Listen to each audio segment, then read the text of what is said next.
बिस्मिल्लाहिर्रहमानिर्रहीम अस्सलाम वालेकुम। बच्चे, आज का हमारा टॉपिक है sexual reproduction in Mucor. Last topic में हम इसकी सेक्सुअल रिप्रोडक्शन पढ़ चुके हैं। इसके अंदर हमने देखना है कि इसका थैलस किस तरह का होता है और ये किस तरह से सेक्सुअली रिप्रोड्यूस करता है। इसका जो थैलस है वो डायोशियस होता है, यानी इसमें मेल एंड फीमेल जो बॉडीज़ होती हैं वो अलग अलग होती हैं।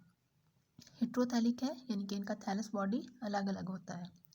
दिखने में ये दोनों एक ही तरह के नज़र आते हैं, यानी इनमें देखने में कोई ख़ास पहचान नहीं होती कि इनमें से मेल कौन सा है और फीमेल कौन सा है, लेकिन उनकी फिजियोलॉजी डिफरेंट होती है। यानी कि बॉडी का इंटरनल स्ट्रक्चर जो है वो क्या होता है, वो डिफरेंट होता है, वो डेवलप होता है मेल एंड फीमेल के लिहाज से। ठीक है, यानी बॉडी का स्ट्रक्चर दिखने में एक जैसा नज़र आता है, लेकिन फिजियोलॉजी उनकी डिफरेंट होती है। कुछ उसमें से मेल होते हैं और कुछ उसमें से फीमेल होते हैं। जो फीमेल स्ट्रेन होता है उसे हम पॉजिटिव स्ट्रेन का नेम दे देते हैं, और जो मेल स्ट्रेन होता है उसे हम नेगेटिव स्ट्रेन का नेम देते हैं। अब हम इसकी नेक्स्ट देखेंगे रिप्रोडक्शन किस तरह से होती है।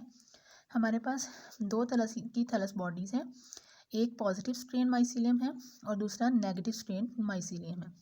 ठीक है, इनके ऊपर स्पोरेंजियम लगेंगे और स्पोरेंजियम के अंदर स्पोर्स की फॉर्मेशन होगी, और ये स्पोर जब यहाँ से स्पोरेंजियम के टूटने से डिस्पर्स होंगे, या अभी डिस्पर्स नहीं होंगे, सॉरी, अभी जो है ये डायरेक्टली आगे जाके इनके से कुछ हिस्से बाहर की तरफ बढ़ेंगे और एक दूसरे की तरफ मूव करेंगे। ठीक है, पॉजिटिव और नेगेटिव स्ट्रेन के कुछ सिरे आपस में ग्रो करेंगे बर्ड की तरह, और ये एक दूसरे की तरफ ग्रो करेंगे। ठीक है, और इनका जो साइटोप्लाज्म होगा, उनका न्यूक्लियोइड मटेरियल होगा, वो यहाँ पर उसके टॉप के ऊपर आ जाएगा, यहाँ पर दोनों के सिरों पर आ जाएगा। ठीक है, और ये फिर क्या करेंगे, यहाँ से इस जगह से ये दूसरी बॉडी से अलग हो जाएंगे। यहाँ पे ये सेप्टा फॉर्मेशन कर लेते हैं और ये बाकी बॉडी से अलग हो जाते हैं, बाकी माइसीलियम से अलग हो जाते हैं। ठीक है, अब इस टाइम में ये जो हिस्सा है, यहाँ पर ये जो स्वेलन पोर्शन है, इसको हम गैमेटेंजियम बोलते हैं। ठीक है, ये पॉजिटिव गैमेटेंजियम है, ये नेगेटिव गैमेटेंजियम है। ठीक है, और जो इसका पीछे वाला ये वाला हिस्सा बच जाता है, यहाँ पर ये वाला जो हिस्सा है और ये वाला हिस्सा, ये कहलाते हैं सस्पेंसर सेल। ठीक है, गैमेटेंजियम और सस्पेंसर सेल।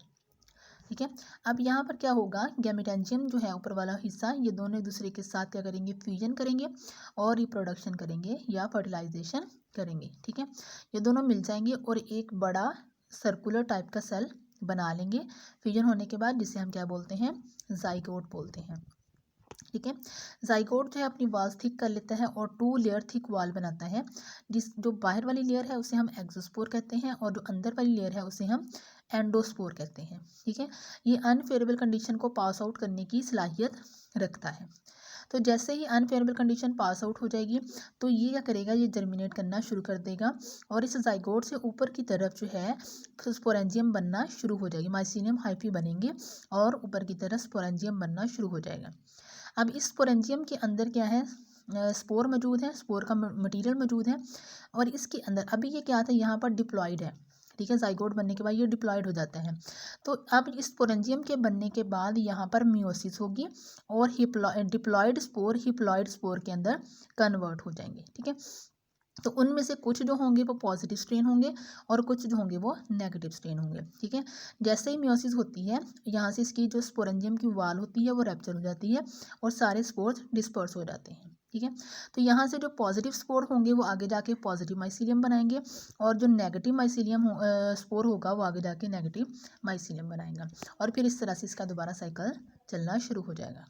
ठीक है, नेक्स्ट है इसकी इकोनॉमिक इम्पोर्टेंस और मेडिकल इम्पोर्टेंस।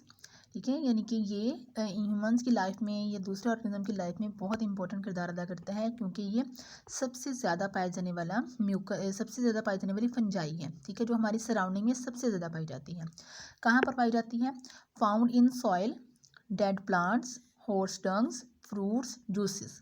ठीक है, इन सब चीज़ों के अंदर ये पाई जाती है, और ये सारी चीज़ें जब सॉइल के अंदर होगी तो मट्टी के उड़ने से या ये मट्टी के ज़रिए से हमारी बॉडी में किसी ना किसी तरीके से इंटर होगी और क्या कॉज करेगी, एलर्जी कॉज करेगी। ठीक है, डेड प्लांट्स हैं वो भी हवा के अंदर उनके कुछ केमिकल्स डिस्पर्स होंगे, जब वो डिकम्पोज होंगे तो वो भी हमें किसी हमारे सांस के ज़रिए से हमारी बॉडी के अंदर जाएंगे और एलर्जी कॉज करेंगे। ठीक है, लेदर के अंदर भी पाया जाता है, मीट में भी, डेयरी प्रोडक्ट में भी, हेयर्स जो होते हैं बालों के अंदर, ज्यूट्स जो रस्सियाँ वगैरह होती हैं उनके अंदर भी ये पाया जाता है। ठीक है, ये हाउस डस्ट के अंदर भी, यानी कि गर्दो गुबार जो होती है इन चीज़ों पर पड़ी हुई, उनके ऊपर भी बहुत ज़्यादा होती है। ठीक है, ओल्ड कारपेट्स के अंदर भी बहुत ज़्यादा होती है। तो आप कह सकते हैं कि ये सबसे ज़्यादा पाई जाने वाली और मोस्ट फ्रीक्वेंटली जो बहुत तेज़ी से फैलती है वो एलर्जी भी कहलाती है, या वो वाला म्यूकर, वो वाली फंजाई भी ये कहलाती है।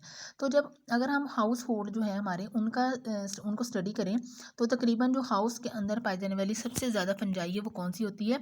म्यूकर ही होती है। तकरीबन 98% हाउस सैंपल्स के अंदर से म्यूकर के सैंपल ही देखने में आए हैं। ठीक है, ये किस पर अटैक करती है? ये वुड चिप्स के अंदर, लकड़ी के जो छोटे छोटे टुकड़े होते हैं उनके ऊपर अटैक करती है।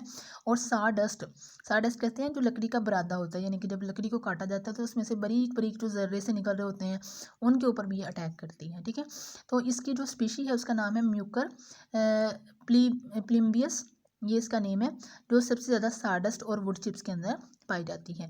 और ये डिफरेंट डिजीज़ कॉज करती है, जिसे हम फ्यूरियल लंग्स भी कहते हैं और चिप्स डिजीज़ भी कहते हैं।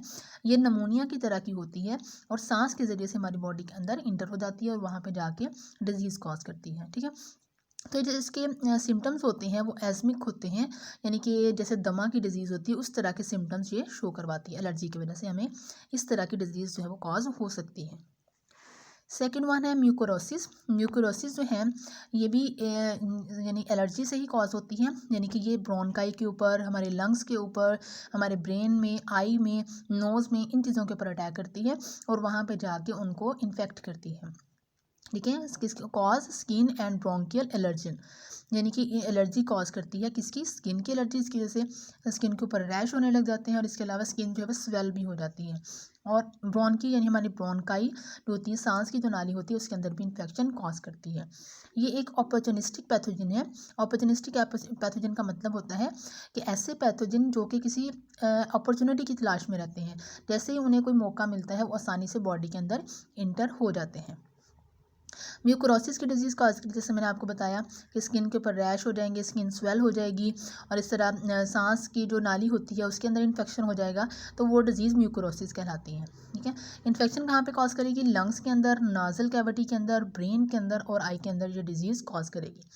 तो लास्ट में भी यही बात कहूँगी कि मोस्ट फ्रीक्वेंटली इन्वेडिंग ऑर्गेनिज्म है ये विद राइजोपस, क्योंकि ये दोनों एक ही डिवीजन से ताल्लुक़ रखते हैं, राइजोपस और म्यूकर।